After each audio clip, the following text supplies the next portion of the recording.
look, it's always tough to bounce back after a loss. I mean, the Eagles, for all the consternation about this one being made after the game, we only lost at what, by like 2, 3 points. I think it was 36-33. And, you know, everything, a lot of things for Washington went right, barring the turnovers, which, they were unforced. They made those mistakes.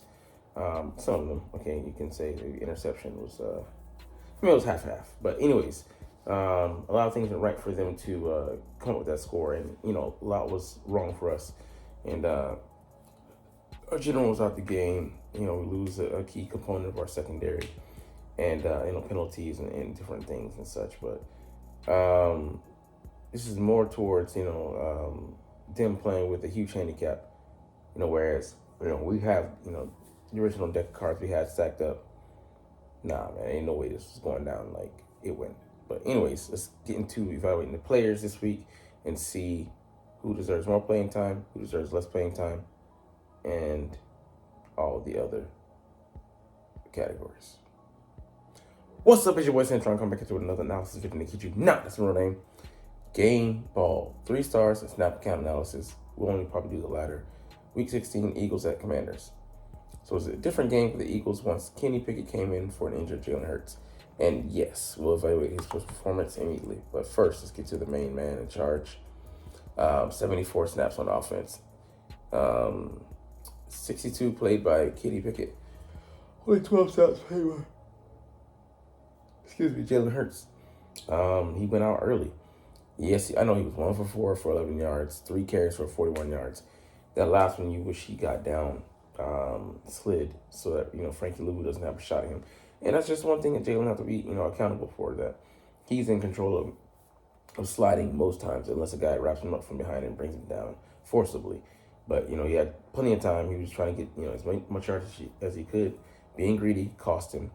And, not protecting himself cost him as well. So, hopefully he evaluates that. And, we need one, in these matches. So, anytime we don't have him available, the offense just doesn't work. The offensive components, are not going to go as smooth. They can be able to key in on guys and take away elements of our offense that are key for us. So hopefully he does better about his best availability. And let's jump to Kenny Pickett. He was came in, I think, passed for like 142 yards, 14 of 24. Had that one touchdown, but he had an interception as well. And, he was shackled by, the game plan. I was designed, obviously, for, a quarterback like Jalen Hurts. But, Kenny Pickett, while he did have showcase some scrambling ability, he doesn't have the, the necessary north to south explosiveness that Jalen Hurts has, nor the lateral quickness, shake and make ability. He's not as strong physically as Jalen is. So there's only so much he can do, and he got hesitant, especially after throwing that pick about throwing the ball downfield. So he's trigger shy and adverse to pulling that inner cord. So what are we gonna do? But let the offense be shackled, limited. And I think once he's settled in, to what he was gonna be, and it was on the last couple drives making plays, getting the ball to his guys. They just got to make plays, man. Smitty dropped one, AJ Brown dropped one, and Saquon Barkley dropped one on their wheel route. So, if with all the mistakes we made that day, if we catch one of those balls, the drive may end up differently, especially the one to Smitty. But I'm not gonna call him the GOAT, because he came up shy there. That was his first recorded drop pass of the season, and things happen. Anyways, I just want to see what he had to say. Yeah, okay. I try to ignore the snap, the official. All right, anyways, 61 snaps for Saquon. He can't do it all, and it showed in this game. It showed how, valuable Jalen is to us and the game plan. People just want to know that, okay, Saquon's the MVP, and Jalen Hurts is an afterthought. Who's truly the captain of the ship? I mean, these fools want to tell you otherwise and go off of emotional based logic and not look at the game, not look at the scheme, not look at the defense and look at the allocation of resources. It's simple, A plus B, type shit. But people want to tell you otherwise. Kenny Gainwell, he played sparingly, and if not Gainwell, if Saquon wasn't gonna get any push, he damn sure wasn't. But he had a chance on some plays, but it was tough. We had holes because they closed pretty quickly, and they had the box just loaded. All right, Kyrie blessing Game. Didn't even notice him in the game, to be honest with you. So, all right, wide receiver AJ Brown. He did get good getting some PIs called, but it's all about the plays you couldn't make. That's what's probably racking him. Likewise with Devonta Smith, AJ had I think 8 catches for like 100-something yards. No, 97 yards, and then Devonta had like 6 for 51. And it's the one that he didn't make that he's going to be thinking about, or he was thinking about. But, you can tell he was frustrated at the podium, but what can you do?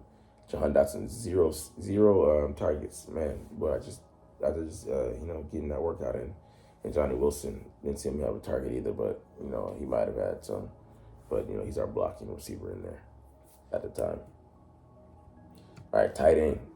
Let's get to Grant Calcaterra. Didn't have any targets, and he was the reason for at least 2 hits on the QB. Might have been sacks as well. He just in the blocking department, he's just not that guy, man. So put him out there just for his receiving ability, but he's tight end 1 right now. Let's stick with CJ Uzoma or very least CJ Jenkins. Just Grant is going to be a liability.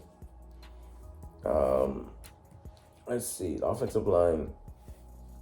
I'm grading this one on the curve because these guys, when there's 6, 7 guys coming in, 6, 7, 8, 7, 8, guys present in the run game, sometimes even 9. What can you do? You can't block everybody. And the guys you can block, you block from the inside going out, the guy who's farthest away to get into the quarterback. What else? There's nothing you can do about that, man. So, they were focused on shutting down Saquon, and they did. All right, edge defenders, Nolan Smith played a good game. Had another sack. Jelix Hunt, I saw him getting some rushes, but he got upfield too far. Josh Sweat wasn't available, but, still he wasn't getting as much push as they usually do. So the Commanders had a game plan, and they executed it, and Jaden Daniels was a part of that. His elusiveness, escapability. We got to do much better at corralling him because I think we saw him the first time. I underestimated him because he had the rib injury. He wasn't running, or we were able to corral him when he did. So, all right, interior defensive line, Jalen Carter.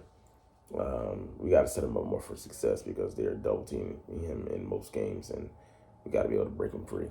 But Williams, he did fine. Let's see. He had some decent rushes, but again, those guys to do a better job of corralling Jaden Daniels. Moro Jomo had some nice ones. He was good rushing the passer.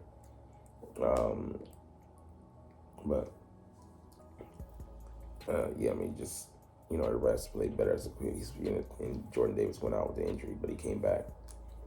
Linebackers Zach Bond and Kobe Dean. There were some times where they weren't able to fill the run or get guys down in the passing game, fall into lanes. That last drive, Zach Bond looked like he was confused between playing man and playing zone, and you can't have that. So but also I think it might have been down to a safety. Warren Burks came in for a couple plays in Dean Steed, but he wasn't out there that long, but he looked decent. Not a liability, so I'm happy to see he's still like the first guy off the bench. All right, Quinyon, gets like a B. He did some good work, but or maybe a B minus because that 32-yard rainbow ball touchdown he gets wrong, and you can't be wrong with that. Reed had quietly another, solid game, 4 picks on the year for him, 2 off to, Washington Commanders. So shout out to him. Darius Slay, he giveth and he taketh away. On the deep, bomb to Diamond Brown, he just let up. Looking at the wrong place. But, he had some, hard charging tackles coming in there, stopping guys. I'm like, okay, I see. Cooper DeJean had a decent game. But, he could have been a little bit better in certain plays. Chauncey Gardner-Johnson just, playing, decently. Gave him a touchdown, though. But before he went out, he was starting to get in a groove. And it's a shame, bro. You got to shut the fuck up, man. I know that's your part of your game. Use different, use eye contact to those dudes over. Tristan McCullum, had an okay job. He did an okay job. Had some good points, some bad points. Like the last play, I think he could have dropped into there and swatted that ball down. Isaiah Rodgers, was decent when he came in. I think in the slot. Keita Ringo never really to see, that play, but it's what it is. But yeah, man, that's it. It's a frustrating week because we could have, stolen one and gotten this one, like the Atlanta game, in auspicious circumstances. But it's all good. Hey, but I know the truth that you're not even watching, but it's all good, like I just said, because I love making these videos and I love talking about the freaking stinking Philadelphia Eagles. So we're trying to do this officially, but as always, it's fly, Eagles, fly, and let's motherfucking go. Like, comment, share, and subscribe Thanks for watching. Check me out at Cintron Anime, Cintron Life, or Cintron Laughs, or other social media.